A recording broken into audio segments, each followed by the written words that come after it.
जय हिंद साथियों, स्वागत है आपका अपने चैनल 24/7 सी जोन में। आई होप आप सभी लोग बहुत अच्छे होंगे और अपनी तैयारी अच्छे से कर रहे होंगे। आज का सेशन होगा आपका कॉमर्स का, जिसमें जो भी बच्चे जो है BCom, MBA, BBA, MCom, commerce से रिलेटेड जितने भी सब्जेक्ट की तैयारी कर रहे हैं, आप कोर्सेज़ की तैयारी कर रहे हैं, उनके लिए ये क्लास जो है बहुत इंपॉर्टेंट है। और साथ ही में ये एलयू, नेशनल पीजी, डीडीयू, सीयूसीएट, सभी जो है सारे लेवल, सारे कॉलेजेस के लिए जो है यहाँ एंट्रेंस प्रिपरेशन होती है। आपका सीवेट एडमिशन सभी के लिए जो है एंट्रेंस प्रिपरेशन कराई जाती है। तो आपके लिए क्लास जो है बहुत इम्पॉर्टेंट है। और ये हमारा टाइम टेबल है, जो यूट्यूब पे जो क्लासेस होंगी वो आप देख लीजिए मंडे टू यहाँ पे। तो ये है हमारे जो है कौन कौन से कॉलेजेस की तैयारी कराई जाएगी। एलयू, लखनऊ यूनिवर्सिटी, डीडीयू, सीवेट, Allahabad university, national PG, IT girls. तो ये जो पेड बैचेस हैं हमारे 2 to 9 में सिर्फ मिल रहे हैं आपको, और जो कि आपके सभी कोर्सेज़ के लिए इंपॉर्टेंट है। BA, BSc, BCom, BBA, MBA, LLB, BLLB, और सभी के लिए जो है ये पेड बैचेस अवेलेबल हैं। और जिन बच्चों ने नहीं किया है एनरोल वो कर लीजिए, और जिन लोगों ने कर लिया है वेल एंड गुड। और साथ ही में ये ई बुक सिलेक्शन है, जिसमें ई बुक में आपको प्रोवाइड होगी रीजनिंग, मेंटल एबिलिटी, कंप्यूटर। तो इसका जो लिंक है वो डिस्क्रिप्शन में दिया हुआ है, आप लोग प्लीज़ चेकआउट कर लीजिएगा। और कोई भी प्रॉब्लम है तो दिए गए नंबर पे आप व्हाट्सएप कर सकते हैं। तो शुरू करते हैं आज का सेशन। तो फर्स्ट क्वेश्चन है, the art and science of recording business transaction is known as A accounting, B auditing, C bookkeeping, या फिर डी नन ऑफ दीज। तो राइट आंसर क्या हो जाएगा? The art and science of recording business transaction is known as accounting. तो A accounting is the right answer. Next question पर आते हैं। सो विच concept is the basis for double entry of bookkeeping? A cost concept, B dual aspect concept, C matching concept, या फिर D accrual concept। तो इसका right answer क्या हो जाएगा? The concept is the basis for double entry of bookkeeping is known as which concept?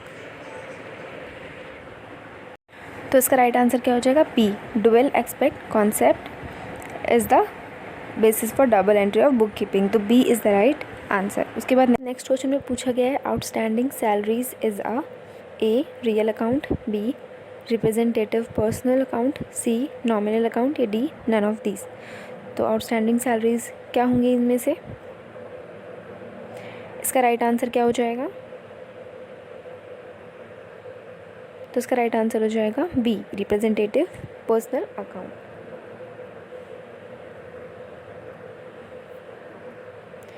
तो B representative personal account is the right answer. Outstanding salary is a representative personal account. तो B आपका right answer हो जाएगा। उसके बाद next question पर आते हैं। नेक्स्ट क्वेश्चन में पूछा गया है, which of the following is not a negotiable instrument? इनमें से कौन सा नहीं है नेगोशिएबल इंस्ट्रूमेंट, ये आपको बताना है। A bills of exchange, B cheque, C letter of credit, या फिर डी प्रॉमिसरी नोट। तो इसका राइट आंसर क्या होगा? तो इसका आंसर आप सभी को कमेंट सेक्शन में बताना है कि इनमें से कौन सा नेगोशिएबल इंस्ट्रूमेंट के अंदर नहीं आएगा। तो इसका आंसर सभी लोग कमेंट करिएगा। तो इसका आंसर आपको सभी लोगों को कमेंट सेक्शन में बताना है कि इसका राइट आंसर जो है वो क्या होगा। उसके बाद नेक्स्ट क्वेश्चन में पूछा गया है, the person who gives impression that he is a partner of the firm is known as. इसमें ऑप्शंस क्या क्या दिए हैं? A partner in profit, B partner by holding, C partner by estoppel, या डी नन ऑफ दीज। तो इसमें से right answer क्या हो जाएगा? The person who gives impression that he is a partner of the firm, वो क्या कहलाता है? C partner by estoppel.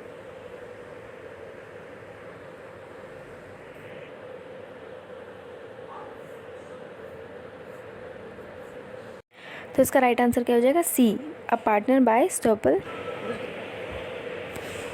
So C is the right answer. A partner by estoppel, a person who gives impression to others that he or she is a partner of the firm, which is known as partner by estoppel.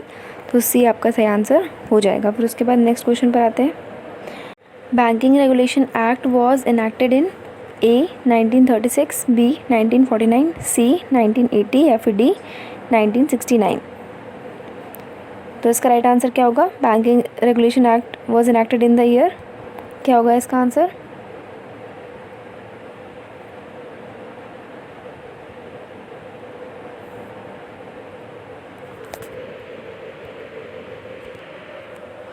तो इसका right answer हो जाएगा B 1949।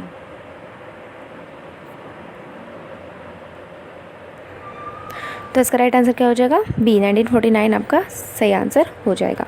उसके बाद next question पर आते हैं। Next question में पूछा गया था principle of indemnity is not applicable to A marine insurance, B life insurance, C medical insurance या फिर D fire insurance. So principle of indemnity is not applicable किस में एप्लीकेबल नहीं होती है? Principle of indemnity, principle of indemnity किस पे applicable नहीं होती है? इसका राइट आंसर हो जाएगा बी लाइफ इंश्योरेंस पे नहीं एप्लीकेबल होती है। तो बी आपका राइट आंसर हो जाएगा। जो प्रिंसिपल ऑफ इंडेमनिटी होती है वो लाइफ इंश्योरेंस पे एप्लीकेबल नहीं होती है। तो B is the right answer. उसके बाद नेक्स्ट क्वेश्चन पर आते हैं। नेक्स्ट क्वेश्चन में पूछा गया है which one of the following is the registered capital of the company? A paid up capital, B authorised capital, C reserve capital या D called up capital. So इसमें से कौन सी registered capital of the company कहलाती है?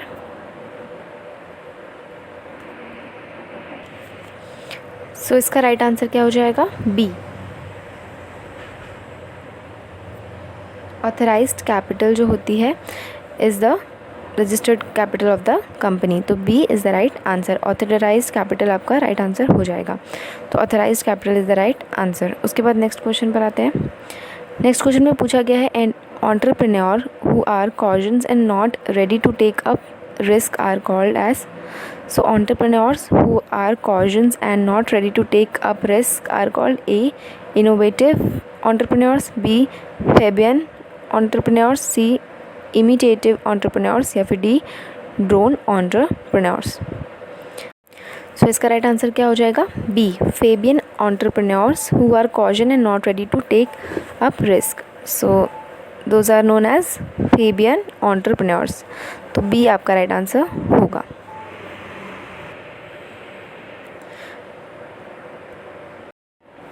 तो इसका right answer क्या हो जाएगा? B Fabian entrepreneurs who are cautious and not ready to take up risk।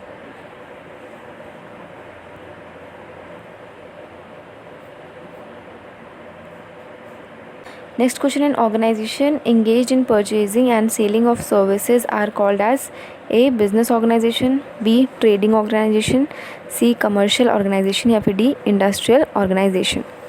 So which organization engaged in purchasing and selling of services? So इसका right answer क्या हो जाएगा? A business organization, an organization engaged in purchasing and selling of services। सो ए आपका right answer हो जाएगा। उसके बाद next question पर आते हैं। नेक्स्ट क्वेश्चन में पूछा गया है management means decision making. Management means decision making ये स्टेटमेंट किसने दिया है? ए मूरे ने, बी साइमन ने, सी डेविस ने या फिर डी एप्ले ने दिया है। तो इसका राइट आंसर क्या हो जाएगा? इसका राइट आंसर क्या हो जाएगा? ए मूरे इसका राइट आंसर हो जाएगा। सो स्टेटमेंट किसने दिया है? मूरे ने दिया है। ऐसे स्टेटमेंट वाले क्वेश्चन आपके एग्जाम्स में बहुत पूछे जाते हैं, तो मेक श्योर आप अच्छे से रिवीजन करें। उसके बाद नेक्स्ट क्वेश्चन पर आते हैं। तो ये स्टेटमेंट वाले क्वेश्चंस बहुत इंपॉर्टेंट है। डेफिनेशन और स्टेटमेंट वाले क्वेश्चंस आप मिस मत करिएगा। उसके बाद नेक्स्ट क्वेश्चन में पूछा गया है who issues monetary policy in India? A parliament, B Reserve Bank of India, C State Bank of India या फिर D ministry of finance. So who issues monetary policy in India? B Reserve Bank of India issues monetary policy in India. तो इसका right answer क्या हो जाएगा? B आपका right answer हो जाएगा। तो आज की वीडियो में बस इतना ही। आई होप आप लोगों को सेशन अच्छा लगा होगा और आपको सेशन जो है पसंद आया होगा, और सारे क्वेश्चंस आपके लिए बहुत इंपॉर्टेंट हैं और आप लोगों से ज़रूर रिवीजन करिएगा। और साथ ही में ये हमारा ई बुक का कॉम्बो है जिसमें आपको ई बुक और जो स्टडी मटेरियल है दोनों प्रोवाइड है, जिसमें आपका reasoning, mental ability, computer, video solution और मॉडल पेपर, प्रैक्टिस पेपर, सारी चीज़ें जो है इसमें प्रोवाइडेड हैं। साथ ही में आप हमारा जो है दोनों एक कॉम्बो भी ले सकते हो। ये आपको टोटल 260 में पड़ेगा। सो ई बुक सिलेक्शन में इसमें प्रॉपर आपका reasoning, mental ability, computer, video solution और मॉक प्रैक्टिस पेपर दिया है। साथ ही में जो पेड बैचेस हैं हमारे, वो दोनों चीज़ e book plus live batches आपको दोनों ही 260 में मिल रहे हैं। इससे रीज़नेबल आपको कहीं नहीं मिलेगा। सो आप लोग जल्दी से एनरोल कर लीजिए, सीट्स बहुत ही कम है। इफ़ बच्चों ने आपने नहीं किया एनरोल तो आप लोग अभी जल्दी से जल्दी कर सकते हो। आपको इतना सस्ता कॉम्बो कहीं नहीं मिलेगा और इतना रीज़नेबल रेट में हर एक चीज़, इतनी सारी चीज़ें जो हैं आपको डिटेलिंग में कहीं प्रोवाइड नहीं होंगी। सो बेटर है आप जल्दी से आप लोग एनरोल करिए, और जो भी लिंक जो है डिस्क्रिप्शन में दे रखी है तो आप लोग ज़रूर चेकआउट करिए। उसका लिंक जो है डिस्क्रिप्शन में दिया हुआ है, तो आप लोग ज़रूर उसको चेकआउट करिएगा। बाकी आपको कोई भी प्रॉब्लम है तो आप इस दिए गए नंबर पे भी कांटेक्ट कर सकते हो। सो आप लोग जल्दी से फटाफट कर लीजिए। सभी कोर्सेज़ के लिए है ये, BA, BSc, BCom, BBA, MBA, LLB और जितने भी कोर्सेज़ हैं आपके, सभी के लिए आपकी जो एंट्रेंस प्रिपरेशन है वो कराई जा रही है। लखनऊ यूनिवर्सिटी डीडीयू, सीवेट के सारी जो है प्रॉपर तैयारी हमारे बैच में जो है कराई जा रही है। तो जल्दी से फटाफट एनरोल कर दीजिए जिन बच्चों ने नहीं किया है, और आपके जो भी बैचमेट्स हैं, कोई भी क्लासमेट्स हैं, तो उन तक भी ये शेयर कर सकते हैं वीडियो। तो आई होप आप लोगों को सब समझ में आ गया होगा। बाकी आपको कोई भी प्रॉब्लम है तो इस दिए गए नंबर पे कांटेक्ट कर सकते हैं। तो आज और हाँ, सब्सक्राइब करना ना भूलें अपनी फैमिली को, और ऐसी सपोर्ट हमारे साथ बनाए रखिए, और wish you all the luck. Bye guys.